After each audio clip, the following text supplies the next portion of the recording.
What's going on, everybody? My name is Mario. This is a channel all about amusement park type stuff, but mostly coasters. And today, in my never-ending journey to rank and review every single coaster I have ever been on, we're going to be talking about Ninja at Six Flags Magic Mountain. But before we do that, I wanted to quickly say thanks to my subscribers. You guys are awesome. And to anybody that's not subscribed, you better subscribe or else I will karate chop you. But without any further ado, let's review. Ninja is a suspended coaster manufactured by the defunct Aerodynamics, and it opened up in 1988. Ninja has a height of 60 feet, a top speed of 55 miles per hour, and it's interesting that Ninja is able to achieve that top speed with such a low height, but it does so due to the ride's great terrain, which we will talk about more later on. Ninja has a track length of 2,700 feet and a ride duration of 51 seconds from the end of the lift to the final brake run. And as you can tell from these stats, Ninja is not a particularly extreme coaster, but it definitely still has a few unique features that contribute to an overall enjoyable ride experience. Ninja's most notable feature, of course, is its ride vehicles. As previously mentioned, Ninja is a suspended coaster, meaning each car on the train has the unique ability to freely rock side to side. This feature isn't noticeable throughout the entire ride, but when it does happen, it is certainly quite exciting. There's a few moments in particular that if you're lucky, you can swing up to 90 degrees, or even in some cases, swing beyond 90 degrees. And I do typically find that the front row tends to swing a little bit more for whatever reason. Now, compared to the Bat at Kings Island and Iron Dragon at Cedar Point, the only other aero suspended coasters I've been on, Ninja is right in between them as far as the car's swinging is concerned. These trains do unfortunately have a downside, however, and that is the over-the-shoulder harnesses.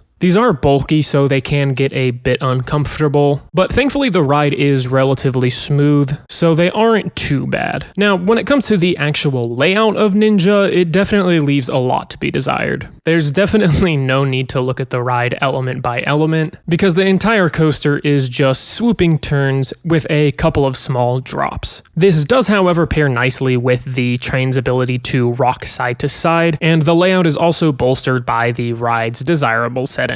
Now, Ninja is located on a hillside and stays relatively low to the ground throughout a majority of the ride. The terrain provides for a nice natural flow of the coaster in addition to some really great visuals. The nearby trees definitely provide an added sense of speed and excitement. However, much like several of Magic Mountain's other rides, a lot of the surrounding trees have unfortunately been removed due to safety concerns. But still, some trees is better than none trees.